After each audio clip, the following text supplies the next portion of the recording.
Tidak terasa sudah akhir Ramadan, tinggal beberapa hari lagi Lebaran. Biasanya kalau tanggal begini sudah persiapan mudik Lebaran.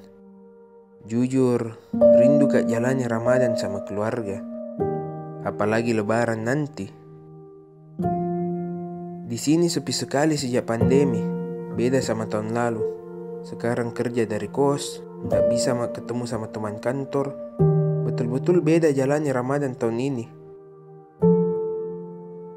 Buka puasa sendiri, sahur sendiri, tarawih sendiri. Pokoknya sepi sekali.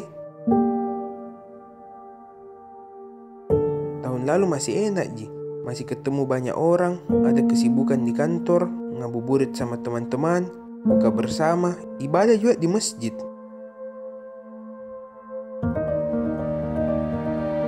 Tapi sekalipun rindu kak dan bosan kak sendiri di sini, gak bisa kak juga egois.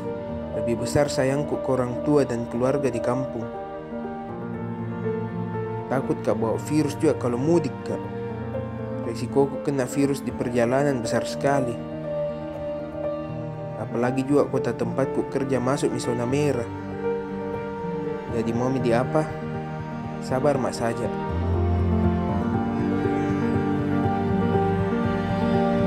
Tidak ada yang bisa saya bilang selain doaku untuk bapak dan ibu sama keluarga di kampung sehat-sehat semua. Mudah-mudahan corona juga cepat selesai dan bisa kak mudik lepas rindu sama kita semua. Semoga di Ramadan dan Lebaran tahun depan bisa kita lagi rayakan sama-sama.